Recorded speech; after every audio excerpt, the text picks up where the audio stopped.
dva koščka, recimo uganke, pomagata razumeti, s čim imamo opravka. Eno je, da je lani posebni poročevalec Združenih narodov za mučenje opozoril, da pri Assangeu ugotavlja znake skladne z dolgotrajnim psihološkim mučenjem. Združeno kraljestvo je seveda vse pozive, da glede tega ukrepa in da zagotovi varnost, v bistvu že preživetje in dostojanstvo zapornikov odklonilo. Drugo je, da na drugi strani Atlantika Združene države hočejo Assangeu soditi po zakonu o špionaži iz leta 1917.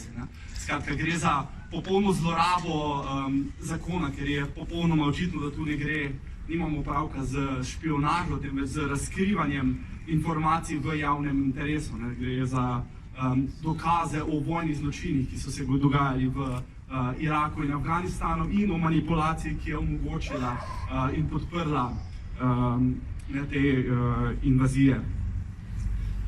In s tem oblasti ZDA jasno dajejo signal, seveda ob sekundiranju Velike Britanije, da je razkrivanje zlorab oblasti in kršitev človekovih pravic grožnja njihovi nacionalni varnosti in bo kot takšna tudi preganjana. Slišali smo, da je zagrožena kazen čez 170 let, tako da tudi če crkne v zaporu, bo še tam očitno živel 100 let.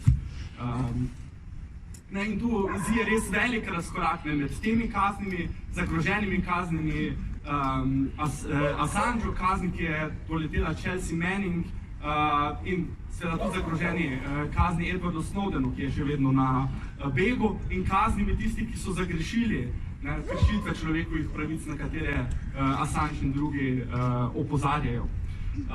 Torej ne gre tu za nikakršno krivdo Assangea pri vseh teh postopkih, temveč preprosto za kriminalizacijo kritike oblasti in za kriminalizacijo svobode izražanja.